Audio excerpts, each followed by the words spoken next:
Matty B, T-Scales here with you. Thunder still rolling like the novel from Mildred Taylor after beating the Lakers in Game 1 Tuesday. LA was held to just 90 points, their fewest in any playoff tilt since 2021. It was the Lakers' sixth straight loss against number one seeds. They're without a win against one since 2008. The Thunder have simply had the Lakers' number. LA is 0-5 against OKC this season, with the losses coming by an average of 27 points per game. The 18-point loss in Game 1 was actually the second closest between the two. However, 3 of those were without Luka Doncic, who has been out for over a month with a hamstring strain. In the first round, he became the first scoring champ in NBA history to miss an entire playoff series. And at this point, the Don is dying to get back. It's very frustrating. I don't think people understand how frustrating it is. You know, all I want to do is play basketball, especially in this time. It's the best time to play basketball. It's very frustrating, you know, seeing what my team is doing. I'm very proud of them, but it's been very tough, you know, just to see it and watch them play. Okay, so let's get Perk back into the fold here on the heels of that. With Luka's status still TBD and low-key unlikely, what can the Lakers do to even this series besides putting in a prayer request? I was just about to say that. First, they got to pray.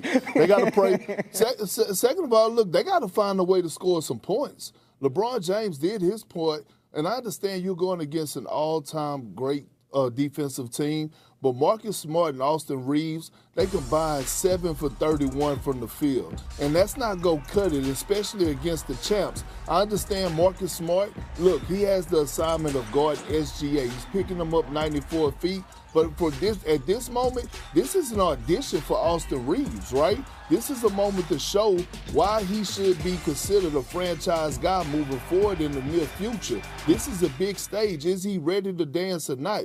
Do y'all realize that Austin Reeves, in all the playoff games he done played in the Los Angeles Lakers uniform, he has never scored over 25 points in a game? And so when you think about where the Lakers are going when Luka does return, whether that's this season or next season, is Austin Rivers that guy? Is he a Robin? And he has to show up and show out, especially if the Lakers are going to even stand a chance or win a game in this series against the Thunder.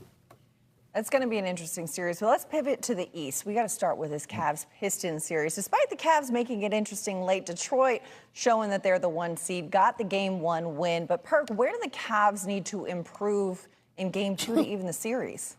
Where you want me to start? With a certain level of physicality? Stop getting pumped? That's where we going to start first. Jared Allen, Evan Mobley. Are y'all going to man up? Evan Mobley, are you going to show why you was the former Defensive Player of the Year and start being physical and imposing your will? James Harden, what are you going to do? Like, at some point, they gotta pull the string on James Harden and make a business decision, especially in the fourth quarter, if they're going to even rock with him. Because last night what we witnessed a lot of guys late in the fourth when the game got tight that was on the perimeter, Donovan Mitchell, James Harden, Max Strus, that are not known as defenders, were out there trying to guard Cade and Tobias, and they was just having it their way. So, again, we watched James be a turnover king throughout these playoffs, even last game. How much is Kenny Atkinson going to allow him to get away with and make a business decision and say, you know what, I'm going to go and lean towards Ellis or maybe a Dennis Schroeder to come in and give us some type of tenacity on the perimeter. I need a little bit more fearing from the beard right there. But elsewhere in the Eastern Conference, Celtics president of basketball operations, Brad Stevens, spoke today regarding the alleged rift between Jaylen Brown and the team. Perk's already ready to dive in. Because we also heard from Brown himself, who took to Twitch to voice his side. So before we get your take, we got to listen to what they had to say. I talked to Jaylen Monday a little bit after he just real quickly and was nothing but positive. He has not expressed those frustrations to me. We've been here 10 years together, and I do think that, you know, obviously I love JB and everybody around here loves JB. And, you know, I think just like any of our other guys, as we get to the end of the season, you know, I'll be here and my door's always open. And if anybody ever wants to come in and talk about it. I hate that Brad even had to respond to this. Like I said, me and Brad had a great relationship, and I can playing Boston for the next 10 years. I love Boston. So with that being said, moving on, I say this and I stand on this again, and y'all can clip this up. This was my favorite season of my career. His favorite season of his career. Perk, I just want to get your reaction to what we just heard. Well, first, Jaylen Brown, just go on vacation, bro. Just go on vacation. At this point, you're still doubling down, and it's not even making sense to a lot of people. Hold yourself to a level of accountability. You're the one that led this team to a first-round exit. You're the one that led this team to giving up three home game losses to the Philadelphia 76ers. And at the end of the day,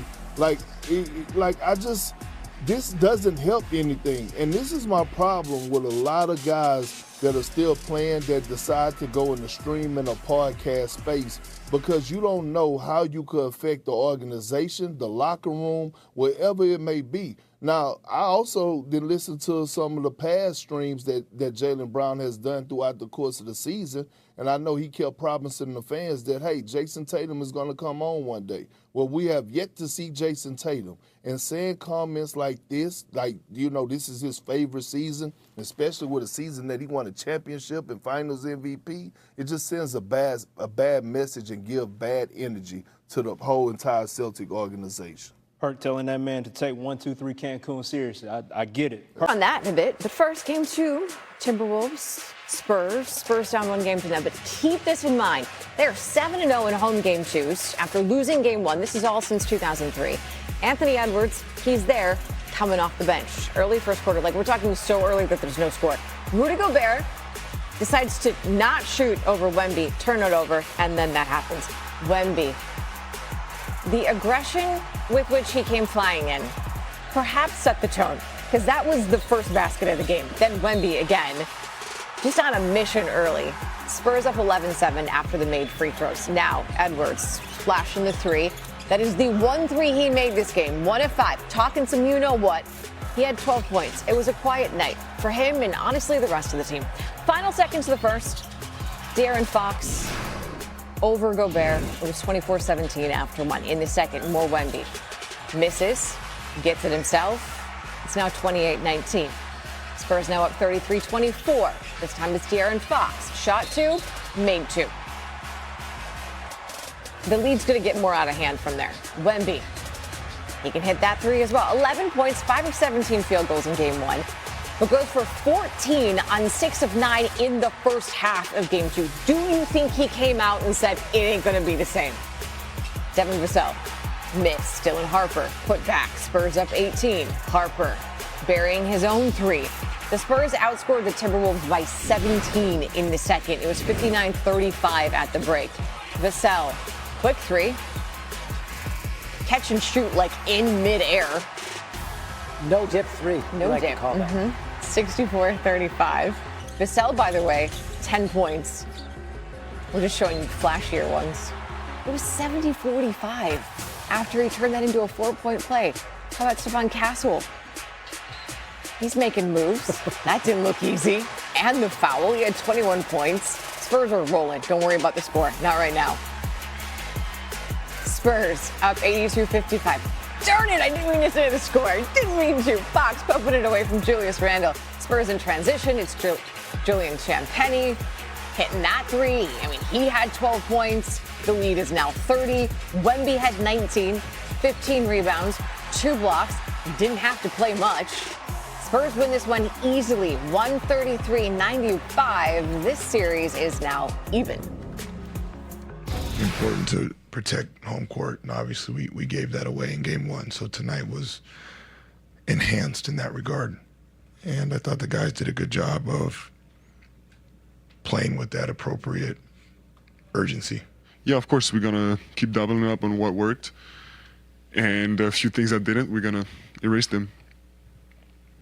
But, it's an experienced team. We know they're going to respond. You said it, trying to keep the same approach. And we're going to watch film because, as Pop says, it's never... when you win, you're never as good as you thought you were. And when you lose, you're never as bad. Or rarely. So, obviously stay humble and keep working. The Spurs dropped 133 points in this game, their most in a playoff game since 1983. And that 38-point margin of victory is their largest when trailing in a series in franchise history. The Wolves, on the other hand, not so positive. We've just been together so long, man. We know each other. We know what we got to do. And, you know, I told the guys after the first game, like, the natural tendency for teams that steal the first game, the away team, they get blown out game 2. So we can't come out cool, and we came out cool. And what happened? We got blew out. So, I mean, my mama used to tell me a hard head make a soft ass, and that's what happened tonight. So We got beaten every way possible. I mean, as simple as that. It's not really much to say from this game. They out-hustled us, out-physicaled us, out-executed, played better defensively, more energy. Like, they just beat us in every way in this game, and we got to come back next game to be better. They just kicked their butt in every aspect of the game tonight. So offensively, defensively, it didn't matter. They took it to us, and we didn't really respond very well. No, I just told them we just got punked. Yeah, so. Do you understand what Ant's mom was trying to say? I'm not quite sure. We're trying to figure that one out. The moral of this. Hard head, soft behind. The Wolves' response to game 1, obviously less than ideal. It's a 38-point loss, their largest loss in any game since 2019. Even worse than that, it is their largest in a playoff game in franchise history, and 8 more than any other loss for that matter. Hey, it's Mr. Perkins. Hello, Kendrick. How are you? I'm well. What's going on, my brother? Hey, I'm loving the combination, suit and tie combo. I like that. Thank you very much. Listen, I'm not sure how much analysis this game actually requires, but as far as Wemby goes, it didn't take him long to surpass his point total from game 1. What did you see tonight from the tall one? Well, I saw him embrace being a big man that got guard skills, and I keep saying it. When he embraces being a big man and playing in the paint, he's basically unstoppable. And what we saw was him come out and set the tone with a physicality and a certain type of tenacity on both ends of the floor. He wasn't hanging around the three-point line as much. He did a great job of balancing it out, mixing it in, playing inside-outside basketball, and he set the tone for the entire game. And then we saw the rest of his young troops follow, and then all of a sudden they continued to play with a certain level of physicality on both ends of the floor. Turn this thing into an absolute blowout. So now after game 1, you switched your pick over to Minnesota. Mm-hmm. We got this beat down here in game 2. Where are you now with this? Who do you think is going to win the series at this point? Well, look, I'm somewhat like LaToya Luckett. I'm torn between the two, but I'm still riding with the Timberwolves, okay? I'm not going to overreact to this. I believe that the Spurs understood that they were in a must-win situation, and they did what they were supposed to do at home and tied the series up. But now Minnesota has home court advantage. And if you don't think for 1 second that building is not going to be rocking on Friday night, you're crazy. And the Minnesota Timberwolves, we saw how relaxed they were on the bench throughout this blowout because they're a team with experience, and they're a team that has been to back-to-back conference finals. And they know that this season they have protected their home floor and haven't lost a single game. I expect the role players to play better at home. I expect Anthony Edwards to elevate his game even more in Game 3. But make no mistake about it, this is going to be a physical, brawl-for-it-all series. Yeah, Timberwolves are tough out. Historically, they just are really tough in the postseason. So you're sticking with the Timberwolves despite what you saw tonight. I like it. Stick to your guns. Yeah. You don't seem as fully convinced as you were earlier, but okay. Sixers and Knicks, Game 2 at MSG. Joel Embiid ruled out before the game with hip and ankle injuries. The Knicks' last 3 wins have been routs by at least 25, longest streak in NBA playoff history. But this one was tighter, a lot tighter. Tyrese Maxey going to the back door like a muddy 6-year-old. He had 26 on the night. Sixers up 4. Back come the Knicks. Josh Hart for a cutting OG Anunoby. And the Knicks go up by 1. OG had 24. Then Maxey, last seconds of the first half for VJ Edgecombe. Confident rookie. Sixers up 62-61 at the half. Cat sat out a lot of the first half with foul trouble. Got into the swing of it in half 2. Look at that creation. And 1. Knicks down 1 after the foul shot. Then Towns driving again. And this is, yeah, it goes up behind the backboard. So Maxey gives Andre Drummond the broom, says, you go get it. And he tried, couldn't punch it out, so Cat comes over and says, give me that. Nails it on the first try. Timothy Chalamet flexing over there. Knicks fans fired up. All right, back to the game. Knicks down 2. Jalen Brunson driving, crafty. We're tied at 79. Edgecombe comes right back. 3 ball. Sixers up 1 at the end of 3. 25 lead changes in this game, most in a playoff game in 11 years. To the 4th, game tied up. Brunson. It's Brunson time. Stopping and hitting. Puts the Knicks in the lead. A minute later, Brunson taking over. He had 26. The rainbow there puts the Knicks up by 4. Next possession for the Knicks. OG Anunoby cuts to the paint and appears to hurt his leg. Shot blocked. Mikal Bridges would eventually knock down the shot, but of larger importance is Anunoby. You see him limping off. Did not return to the game. Something to keep an eye on. Knicks up by 6. Paul George trying to get some of it back. That is not going to work. Sixers can't get it done. Knicks win, close out the game on a 12-3 run, and grab the 2-zip series lead. Karl Anthony Towns, it is good to see you. We kind of joked after this game. You guys had to work for it just a little bit more tonight. How are you feeling after that win? Tired, just tired. But you know, it was a great game for us.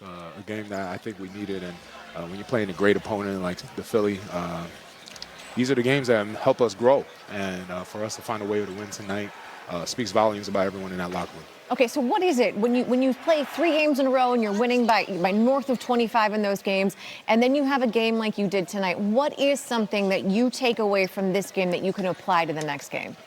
You know, that as long as we're executing, we stay disciplined and we stay believing in each other, anything, we can win any game, regardless if it is, like you said, a 20-plus point win or it's a 1-point win. As long as we continue to lock into us, you know, we could do anything we dream of.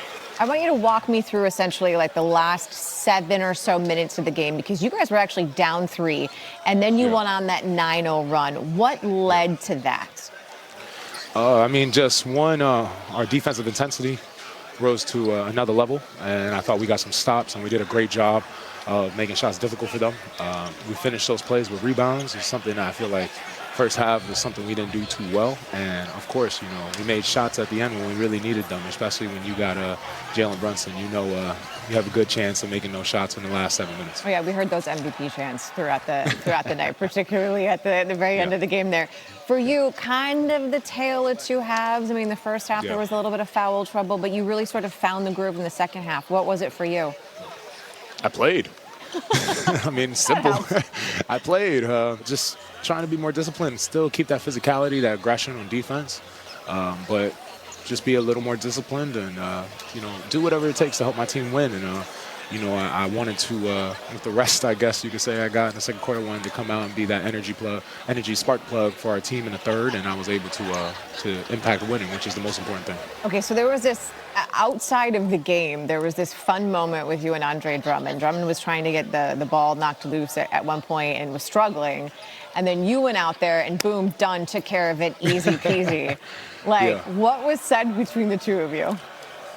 Nothing really. I think the only words that I think people want to know is if you saw Tyrese Maxey walked up to me at the free throw line, he started laughing. I said I went to Kentucky longer than him, so I knew the angles and stuff to get the ball out. So shout out to Cal, man. That is a great comeback. All right. Okay, so the series, obviously, it now ships to Philadelphia. What can you take and use now going forward? Like, you had to play on the road, the level of focus. Like, how do you make that transition? I mean, we just got to stay focused at the task at hand. You know, this is great. We found a way to win these 2 at home, but now we're going to their house, and we got to find a way to up our level of intensity, up our level of execution to another level if we expect to get a win in Philly. So we got to do our part. We know our fans are going to do their part, so we got to give them something to cheer for. Karl Anthony Towns, so appreciate your time. It was good to see you. We'll talk to you soon. Appreciate it. Thank you. The Knicks, led by their 2 stars. Brunson ended the night with 26. Cat had 20. It's the 14th time they've each scored 20 in a playoff game, tying Walt Frazier and Dave DeBusschere for the most in Knicks history. As for the Sixers, here's their side of the story. We played good enough defense to win that game, especially in the fourth. But again, hold them to 19 in the fourth. You got to hope you can score more than 20 in a quarter. Yeah, we felt like we should have won it. I say it came down to shot making at the end of the game. They were making shots, we wasn't. I felt like me and Brunson made a lot of tough shots towards the end of the game. We missed wide open ones. Might have ran out of gas a little bit in the fourth. We could have did a better job of getting some easier ones, but I think we did just run out of gas a little bit in the fourth. We definitely feel like we can pull ourselves out of this one. Got to go home and get two. Progressive, a slap shot of savings. Visit Progressive.com. Let's dive back into game 2 between the Timberwolves and Spurs. Certainly a critical game for San Antonio, and they certainly needed more out of Victor Wembanyama, and they would get it. Julian Champagnie going to miss, and thank goodness he did, because it gave us this. Wembanyama crashing the boards. Rudy Gobert focused more on Stephon Castle, forgot about Wemby. Spurs' first 2 points of the game, and then the lob, and Wembanyama just throws it in. Wemby doing some work, putting his head down, working Julius Randle, and flips it on in. This is the Wemby we've seen all season, not the one who showed up or didn't show up in game 1. More from him. Cleans up his own miss, had 15 rebounds, had 11 points in nearly 40 minutes in game 1, 11 points through the first 9 minutes of playing time in game 2, finished with 19. Spurs up 24 at the half. Then how about this? Champagnie finds Devin Vassell, who's thrown in a no-dip 3, jumped before he even got the ball. I'm not sure I've ever seen that before. The old no-dip, eh? Yep, it's become a trend. We're hip to it now. We are. We are. The Spurs go on to win this one 133-95, a 38-point loss, the Wolves' worst ever in the postseason. Never seen that before. It was crazy. I don't even know how he saw the clock from the corner. Maybe he looked down to the other basket, but it was a big-time play. I don't know if they were on maybe like a 6-0 run at the time, so it kind of stopped that, and we started another run right after that. So. It's of great importance. As the biggest screener on the team and the biggest handler on the team, with other guys along of him, we're gonna have the ball a lot, and he's more experienced than most of us. So, yeah, we gotta keep communicating, and especially on the defensive side. Wemby talking about De'Aaron Fox. Both of those guys kind of struggled in game 1, 21 combined points on 32% shooting. Different story in game 2. Wemby had 19 on his own, Fox with 16 more, much better shooting. Important to note, neither of these guys took a shot in the fourth quarter with the game completely out of hand. Here's the Inside the NBA crew with more on this one. I think they came out and they really attacked the paint. They did a great job of getting downhill. I think 12 of their first 13 points was in the paint. And so it established their presence, and then they allowed the crowd to get into it. Fox got going. It opened up the perimeter once they started attacking the paint first, changed the game for them. I told you I thought this would be a beatdown because I thought they came out flat in the last game because they hadn't played in a while. And tonight, the only difference to me, their energy level. It was like night and day compared to game 1. The aggression from De'Aaron Fox and Castle, just was constant. And I thought even Johnson, who didn't shoot the ball particularly well, it was just a constant pressure, and they did not pass up open shots, and they made the extra pass. The Lakers and the Thunder, they play game 2 tomorrow. The Thunder lead that series following their 18-point win last night. Now, the Lakers, they struggled with their offense, which at times has been a bit of a theme in the absence of Luka Doncic. He's been out about a month with a hamstring injury, and on that front, there is no light at the end of the tunnel. It's very frustrating. I don't think people understand how frustrating it is. All I want to do is play basketball, especially in this time. It's the best time to play basketball. It's very frustrating, seeing what my team is doing. I'm very proud of them, but it's been... George with his fourth three-pointer. Knicks down by 1 with the fourth to play. We're going to have a great finish here in New York. They haven't had a close game in a while. These last 4 games have been stress-free. 25 lead changes, most in a playoff game in 13 years. Brunson the fake, falling away, puts it up. That's good. Jalen Brunson in the clutch. These are the games that help us grow, for us to find a way to win tonight. It speaks volumes about everyone in that locker room. The time is now. So the Knicks grabbed the 2-zip series lead. Michael Wilbon had a front row seat for there at the Garden. Michael, game 1 was a rout. Game 2, anything but. Sixers fought really hard without Embiid, but the Knicks just a little better down the stretch. Biggest takeaway from this game, from your standpoint? Well, I mean, if you're the 76ers, you feel you can play pretty evenly, even without Joel Embiid, who they certainly hope to have back Friday. No later than Sunday, but I would suspect Friday and Sunday. And they played the kind of game they needed to be in. 25 lead changes, 14 ties in this game, David. And the Sixers hung with them and actually had a 3-point lead, 99-96. And they had open threes and could not hit them to increase that lead to 6. And in fact, after going 12 for 24 on 3-point shots, the Sixers then missed 9 of their final 10 threes. A lot of them open or good looks, if not wide open. And instead of being able to sort of push that lead, they fell behind, couldn't buy a basket down the stretch.